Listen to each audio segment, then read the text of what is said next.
Alright, so this is my lecture video for the topic that I picked for my project earlier this semester. But anyways, in case you hear any, or just side note, in case you hear any background noise, sorry about that, and don't mind any of the decorations in the back. It's just the only spot that I could find where my phone would sit up. But anyways, the ways that baseball from 1880 to now has evolved, it has evolved so much, whether it is like appearance wise or rules wise, and how the game, or I guess how the game was structured from then to now. Because back in the day, I know one thing for sure was the the uniforms. They were made from a very different material from back in the day to now. Because back then they had more like I guess some like cloth, like regular cloth, like material or wool, like very much more thicker than what they use now. Because now they use more dry fit or more dry fit. So like when the goodness gracious, when you end up sweating, like it'll just stick in the shirt, and then it just stays there. So when you start playing, it starts like, because you gotta get a little bit of a breeze, which kind of makes it a little cooler at the same time.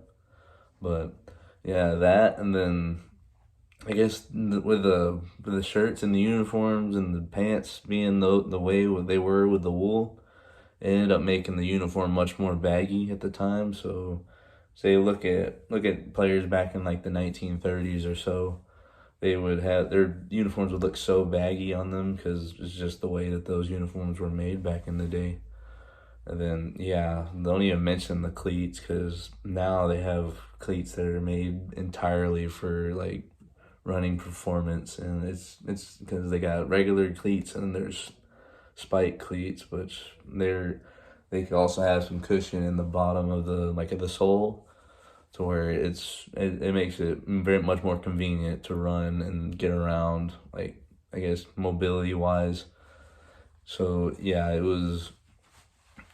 there's that. And then the cleats back in the day were like, I guess when they first started, I'm not even sure if I don't even know if they had actual cleats. I know once they got more into like the 1920s, 1930s, the cleats were just kind of like leather. There was no support or anything in the soles.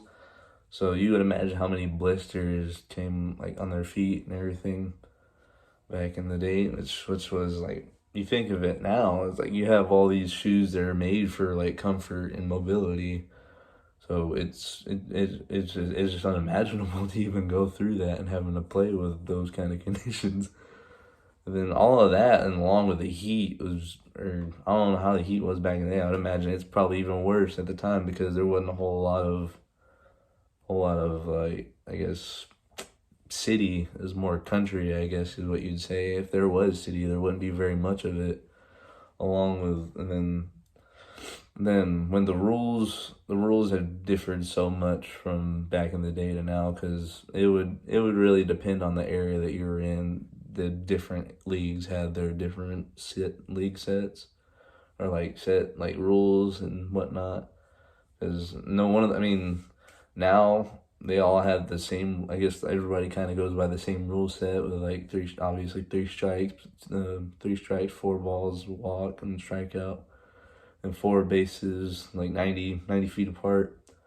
And then back in the, goodness gracious, and then now here recently, they had just added a 15-second pitch timer in order for the pitcher to let go of the ball.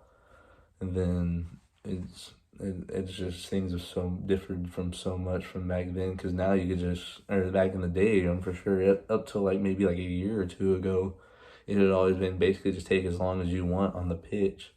But now they're trying to make things go much faster, I guess, which I don't know why. But I mean, honestly, it's like, it honestly builds more suspense when they didn't have the 15-second timer. But it's just, they try to find with what works. They try to find what works and things to better the league, I guess is what they'd say. But yeah, it's definitely, most of it becomes from the uniforms, the cleats, and the gloves were made not to really squeeze as much, I guess. Something like that. or the way they're made of the same material back in it's just they were made much more different because it would actually look more like a hand and just kind of doing like that. And then before that, and then they actually it was quite literally it looked like a biker's glove or something like that, and I think the fingerless deal.